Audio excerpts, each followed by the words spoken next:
যুধিষ্ঠিরের ছদ্মনাম কি ছিল?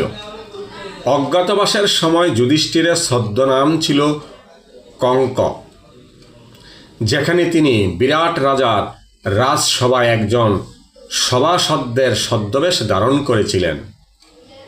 এছাড়া নিজেদের মধ্যে ব্যবহারের জন্য তার একটি গুপ্ত নামও ছিল, যা হল জয়। অন্যান্য পাণ্ডবদের ছদ্মনাম বীণ, বল্লভ, রন্ধনকর্মী। অর্জুন বৃহন্নলা, নৃত্য ও সঙ্গীত শিক্ষক। নকুল গ্রন্থিক, অশ্বশালার অধ্যক্ষ। সহদেব তন্তিপাল, গোশালার অধ্যক্ষ। দ্রৌপদী সৌরেন্দ্রী, রানী সুদেষ্ণার পরিচারিকা।